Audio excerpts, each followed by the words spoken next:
teacher and my fellow classmates. This is the presentation of Group 2 about the coastal processes.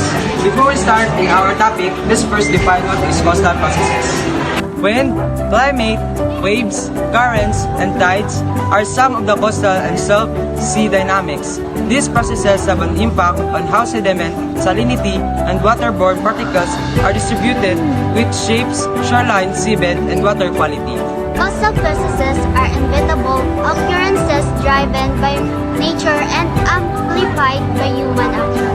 They can damage to the shorelines through coastal erosion, submission, and saltwater intrusion. Coastal processes is the movement of sediment within the coastal system. It is referred to as a coastal processes. Erosion, weathering, transportation, or other of new sediment can all be used to accomplish this. The coast, which constitute the land-water interface and makes up around 70% of the water Earth's surface, is aside the variety of geographic process as well as the variety of landforms.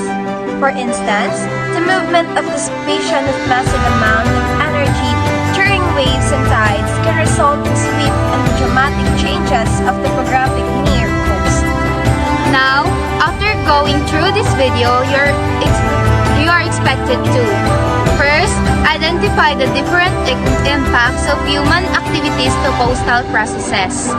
Second, define mitigation to coastal hazard development. And third, enumerate different ways to prevent or mitigate the impact of land waste disposal and construction of structures or coastal processes. The anthropogenic or human influence changes the coastal environment may take many forms: creation or stabilization of inlets, beach nourishment and sediment-based passing, creation of dunes for properly protection, ditching of waterways for shipping and commerce, legitis, grains, and seaways. This mitigation change coastal feature and have far-reach effect on coastal processes and ecosystem. An understanding of how human changes alters shoreline environment and park resources is vital for protection and preservation of coastal areas. Mitigation can take several forms including settling, construction techniques, protective works, erosion control, structure, beach grills, dune construction, maintenance, land use regulation, coastal zone management planning, and enhancement of natural buffers. Ways to prevent or mitigate the impacts of land development.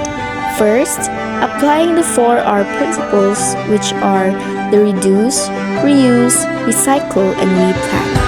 Reduce is to reduce the use of useless items. Reuse is to reuse items that can still be used. Recycling is recycling goods or waste to become useful items. And replanting is to hoard organic waste to be used as compost. Reforestation. If any forest is destroyed, then several other countries will also get affected. Of course, the first to suffer the consequences is the state that has damaged its own environment. Bioremediation. The industry must know what bioremediation is, especially for industries that emit a lot of hazardous waste in the form of toxic substances.